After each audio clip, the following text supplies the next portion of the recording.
नमस्कार साथियों, आज की इस क्लास में हम लोग जो है लूसेंट सामान्य ज्ञान की बुक को जो है पढ़ने वाले हैं। ये हमारी इस सीरीज की दूसरी क्लास है, तो चलिए करते हैं क्लास की शुरुआत। पिछली क्लास में हमने जो है अर्थवेद तक पढ़ लिया था। अब इसमें हम लोग जो है अर्थवेद का जो बचा हुआ पार्ट है उसको कवर करेंगे और फिर आगे जो है जो इसमें भी चीज़ दी हुई है वो सभी को हम लोग पढ़ने वाले। तो चलिए अर्थवेद से ये क्लास शुरू होगी। तो देखते हैं पहला पॉइंट। देखिए, ऐतिहासिक दृष्टि से अर्थवेद का महत्व इस बात में है क्योंकि इसमें सामान्य मनुष्यों के विचारों और अंधविश्वास का विवरण मिलता है। तो कौन से वेद में अंधविश्वास का वर्णन है? तो यह आपको याद रखना है कि ये वेद कौन सा है? अर्थवेद है। कौन सा वेद है? अर्थवेद। इसके अलावा पृथ्वी सूक्त अर्थवेद का प्रतिनिधि सूक्त माना जाता है। तो पृथ्वी सूक्त जो है किस वेद का जो है प्रतिनिधि सूक्त है? तो ये अर्थवेद का है। इसके अलावा जो है इसमें जो है मानव के जीवन के सभी पक्ष जैसे निर्माण, कृषि की उन्नति, व्यापारिक मार्ग, इसके अलावा रोग निवारण, विवाह, औषधि, शाप, वशीकरण, प्रायश्चित, मातृभूमि, महात्म्य आदि का विवरण भी दिया गया है। तो देखिए, अगर हम मोटा मोटा बात करें तो इसके अंदर आपको याद रखना है कि रोगों के बारे में भी अर्थवेद में बताया गया है, विवाह के बारे में, शाप के बारे में, वशीकरण के बारे में। इन सब का उल्लेख कौन से वेद में देखने के लिए मिलता है? तो इन सभी का उल्लेख हमें जो है अर्थवेद के अंदर देखने के लिए मिलता है। इसके अलावा अगर हम इसमें आगे कुछ और इंपॉर्टेंट पॉइंट्स की बात करें तो देखिए, कुछ मंत्रों में ऋग्वेद अर्थवेद के जादू टोने का भी उल्लेख है। तो जादू टोने से भी संबंधित कौन सा वेद है? अर्थवेद है, क्योंकि इसमें अंधविश्वास का विवरण दिया गया है। चलिए आगे इसमें अगर हम बात करें, अर्थवेद में परीक्षित को कुरुओं का राजा कहा गया है। तो कुरुओं का राजा किसको कहा गया है? परीक्षित को। कौन से वेद में? अर्थवेद के अंदर। इसके अलावा तथा कुरु देश की समृद्धि का अच्छा विवरण भी हमें इसमें देखने के लिए मिलता है। तो पूछा जाए कुरु देश की समृद्धि का अच्छा विवरण किस वेद में है? अर्थवेद में है। चलिए आगे इसमें देखते हैं। इसमें सभा और समिति को प्रजापति की दो पुत्रियां कहा गया है। तो कौन सा ऐसा वेद है जिसमें सभा और समिति को प्रजापति की दो पुत्रियां कहा गया है? तो इसका आंसर भी आपको अर्थवेद ही देना है। इसके अलावा वेदों को की भी कई शाखाएं हैं जो वैदिक अध्ययन और व्याख्या से जुड़े दृष्टिकोणों का प्रतिनिधित्व करती हैं। शाकल शाकल शाखा ऋग्वेद से जुड़ी एकमात्र जीवित शाखा है। तो शाकल शाखा किस वेद से जुड़ी हुई है? तो ये ऋग्वेद से जुड़ी हुई एकमात्र जीवित शाखा है। यजुर्वेद को शुक्ल यजुर्वेद और कृष्ण यजुर्वेद दो शाखाओं में बांटा गया है। तो शुक्ल यजुर्वेद और कृष्ण यजुर्वेद ये किसकी दो शाखाएं हैं? यजुर्वेद की। चलिए इसके बाद अगला पॉइंट जो इसमें दिया गया है, देखिए, माध्य इंदिन और काण्व शुक्ल यजुर्वेद अथवा वाजने संहिता की शाखाएं हैं। तो इसको भी आपको याद रखना है कि माध्य निंदन और काण्व ये क्या है? जो है शुक्ल आयुर्वेद अथवा वाजनेय संहिता की शाखाएं हैं। इसके अलावा कृष्ण यजुर्वेद से जुड़ी शाखाएं काठक, कनिष्ठल, मैत्रायणी और तैत्रीय हैं। तो तो इसके तो इसके अंदर जो है ये जो शाखाएं अभी मैंने बताई हैं ये तो कृष्ण यजुर्वेद से जुड़ी हैं, और जो इससे पहले मैंने शाखाएं बताई थी वो किससे जुड़ी हुई हैं? तो वो शुक्ल यजुर्वेद से जुड़ी हुई हैं। इसके अलावा अगर आगे बात करें, कौथुम, राणायनीय और जैमिनीय या तलवकार ये सामवेद की शाखाएं। तो सामवेद की शाखाएं कौन कौन सी हैं? कौथुम, राणायनीय, जैमिनीय और तलवकार ये सामवेद की शाखाएं हैं। अर्थवेद की शाखाओं की बात करें तो इनकी शाखाएं हैं शौनक और पैपलाद और शौनक ये किसकी शाखाएं हैं? अर्थवेद की शाखाएं। तो इन सभी को शाखाओं में सारे वेदों को बांटा गया है। देखिए, सबसे प्राचीन वेद कौन सा है? ऋग्वेद है। और सबसे बाद का वेद कौन सा है? अर्थवेद है। ये मैंने आपको पिछली क्लास में बता ही दिया था कि सबसे पुराना वेद कौन सा है? ऋग्वेद। और सबसे नवीन या सबसे बाद का वेद कौन है? अर्थवेद है। चलिए अब इसमें हम जो है ब्राह्मण, आरण्यक और उपनिषद के बारे में जो है आगे डिस्कस करेंगे। देखिए, संहिता के पश्चात ब्राह्मणों, आरण्यकों और उपनिषदों का स्थान आता है। तो अगर देखिए, संहिता मैंने क्या बताया था? संहिता वेदों को कहा जाता है। किसको कहा जाता है? वेदों को। संहिता चारों वेदों को अगर मिला दिया जाए तो ये संहिता बन जाता है। और अगर वेद के पास वेद संहिता के बाद स्थान पूछा जाए किसका आता है? तो ब्राह्मण का आता है। किसका?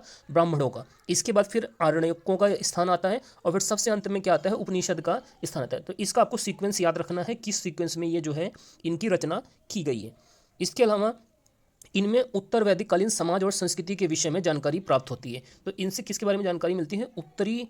उत्तर वैदिक कालीन समाज और संस्कृति के बारे में इनसे जानकारी मिलती है। बात करें अगर हम ब्राह्मण ग्रंथ की, तो ब्राह्मण ग्रंथ वैदिक संहिताओं की व्याख्या करने के लिए गद्य के रूप में लिखे गए हैं। प्रत्येक संहिता के लिए अलग अलग ब्राह्मण ग्रंथ हैं जिसे सारणी में दिया गया है। जैसे ऋग्वेद का जो ब्राह्मण ग्रंथ है इसका नाम है ऐतरेय और कौशितकी।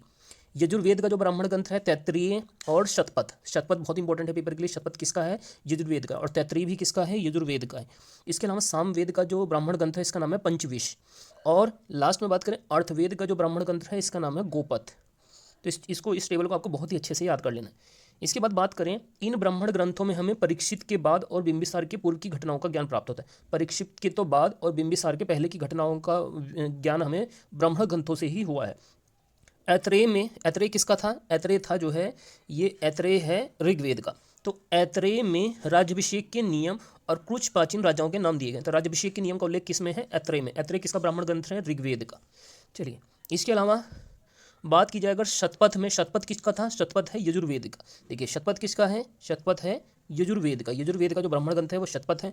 तो शतपथ में गांधार, शल्य, कैकय, कुरु, पंचाल, कौशल, विदेह आदि राजाओं का उल्लेख मिलता है। तो शतपथ में किन किन राजाओं का उल्लेख है? गांधार, गांधार के बाद है इसमें शल्य, कैकय, कुरु, पंचाल, कौशल और विदेह आदि राजाओं का सबका इनका उल्लेख देखने के लिए मिला है।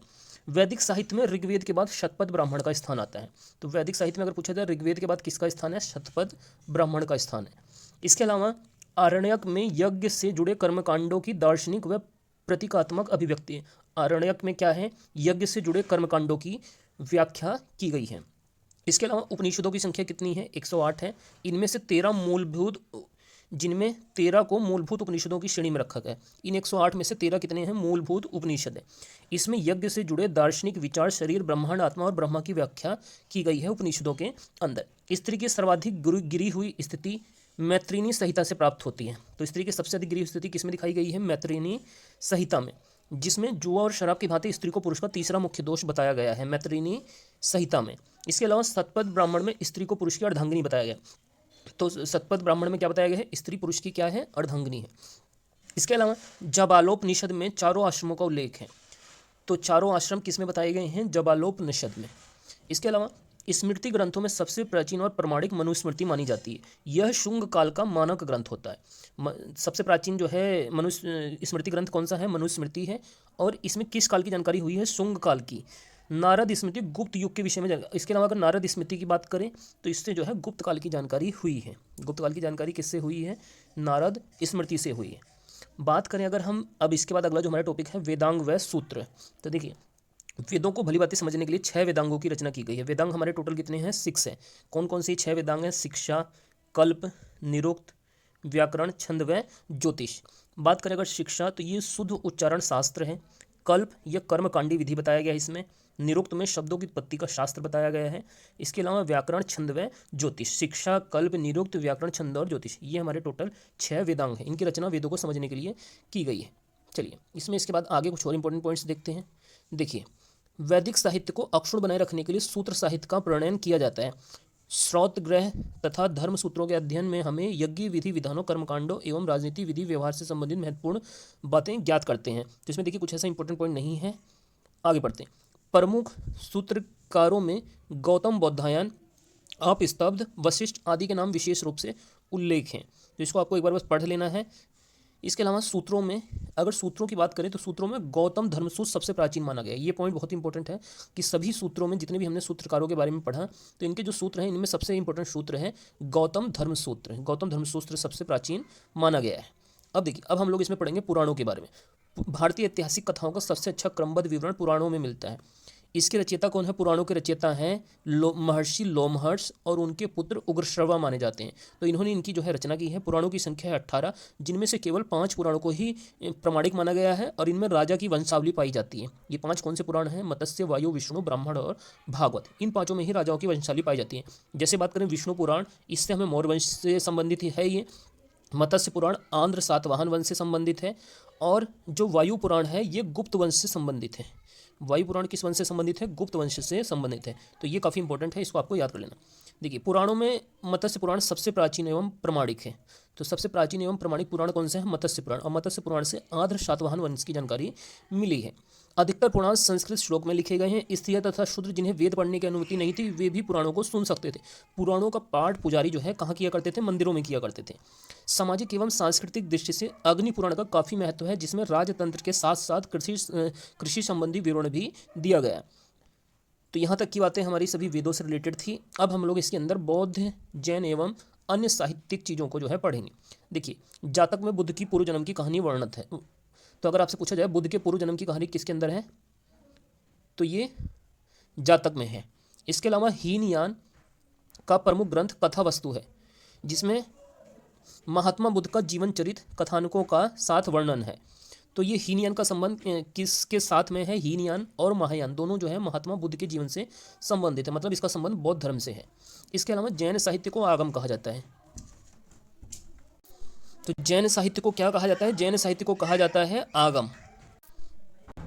जैन साहित्य को आगम कहा जाता है। आगे बात करें, जैन धर्म का प्रारंभिक इतिहास कल्पसूत्र से ज्ञात होता है। तो अगर पूछा जाए कल्पसूत्र का संबंध किस धर्म से है, तो ये जैन धर्म से संबंधित है। इसके अलावा जैन धर्म भगवती सूत्र में महावीर के जीवन कृत्यों और अन्य समकालिक के साथ उनके संबंधों का विवरण है। तो देखिए भगवती सूत्र का संबंध भी किससे है? जैन धर्म से ही है। इस चीज़ को आपको याद रखना है। इसके अलावा अर्थशास्त्र के लेखक कौन है? चाणक्य या कौटिल्य या विष्णुगुप्त हैं। यह 15 अधिकरणों और 180 प्रकरणों में विभाजित है। तो जो अर्थशास्त्र है वो कितने अधिकरणों में विभाजित है? 15। और कितने प्रकरण हैं इसमें? 180। इसमें इससे हमें जो है मौर्यकालीन इतिहास की जानकारी हुई है। इसके अनुवादक हैं श्याम शास्त्री। इस चीज़ को आपको याद रखना है। सांस्कृतिक साहित्य में ऐतिहासिक घटनाओं को क्रमबद्ध लिखने का सर्वप्रथम प्रयास कल्हड़ ने किया है। तो कल्हड़ द्वारा रचित पुस्तक कौन सी है? राजतरंगिणी अर्थात राजाओं की नदी, इसका मीनिंग है। इस ग्रंथ में 8 सर्ग हैं जिन्हें तरंगों की संज्ञा दी गई है। तो राजतरंगिणी के अंदर कितने सर्ग हैं? 8।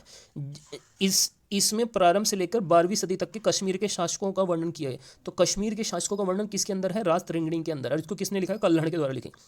अरबों की सिंध विजय का वृत्तांत चचनामा के लेखक कौन हैं? अली अहमद में सुरक्षित है। तो अरबों की सिंध विजय का वर्णन किसमें है? चचनामा में। और चचनामा के लेखक कौन है? अली अहमद है। अष्टाध्यायी पुस्तक के लेखक कौन है? पाणिनि है। और ये संस्कृत भाषा व्याकरण की प्रथम पुस्तक है। इसको भी आपको याद रखना है, मोस्ट इंपोर्टेंट पॉइंट है। इससे मौर्य से पहले का इतिहास एवं मौर्य युगीन राजनीतिक अव्यवस्था के बारे में जानकारी प्राप्त हुई है। अष्टाध्यायी का पहली बार लिपि शब्द का प्रयोग हुआ। अष्टाध्यायी में पहली बार किस शब्द का प्रयोग हुआ है? लिपि शब्द का प्रयोग हुआ है। इसके अलावा कात्यायन की गार्गी संहिता एक ज्योतिष ग्रंथ है। तो कात्यायन की गार्गी संहिता क्या है? एक ज्योतिष ग्रंथ है। फिर भी इसमें भारत पर होने वाले यवन आक्रमण का उल्लेख मिलता है। पंतजलि पुष्यमित्र शुंग के पुरोहित थे। पंतजलि किसके पुरोहित थे? पुष्यमित्र शुंग के। इनके महाभाष्य से शुंगों के इतिहास का, तो महाभाष्य किसने लिखी है? पंतजलि ने लिखी है। और ये पुष्यमित्र शुंग के पुरोहित थे और इससे शुंगों के इतिहास का पता चला है। देखिए अब इसके बाद जो हमारा अगला टॉपिक है ये है विदेशी यात्रियों से मिलने वाली प्रमुख जानकारी, जिससे हमें इतिहास के बारे में काफ़ी कुछ जानने को मिला है।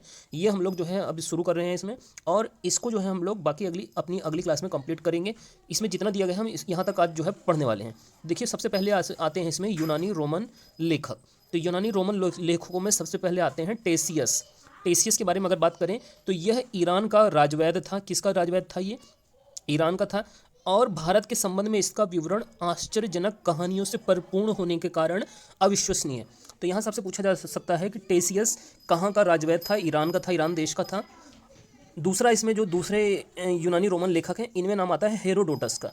और हेरोडोटस के बारे में आपको ये चीज़ पता होनी चाहिए कि इनको इतिहास का पिता भी कहा जाता है। और इनके द्वारा लिखी गई पुस्तक का क्या नाम है? हिस्टोरिका। इससे अपनी पुस्तक हिस्टोरिका में 5वीं सदी ईसा पूर्व के भारत फारस संबंधों के बारे में इन्होंने अपनी इस पुस्तक में बताया हुआ है। तो इतिहास का पिता किसको कहा जाता है? हेरोडोटस को। और इनकी पुस्तक का नाम क्या है? हिस्टोरिका है। और ये कब लिखी गई थी? 5वीं शताब्दी ईसा पूर्व के आसपास। तो ये हमारी आज की जो है लुसेंट सामान्य ज्ञान सीरीज़ की ये दूसरी क्लास थी। अगर आप लोगों को ये क्लास अच्छी लगी है तो वीडियो को जो है आप लोग जरूर से लाइक कीजिए, और चैनल को अगर आपने अब तक सब्सक्राइब नहीं किया तो चैनल को सब्सक्राइब कर लीजिए।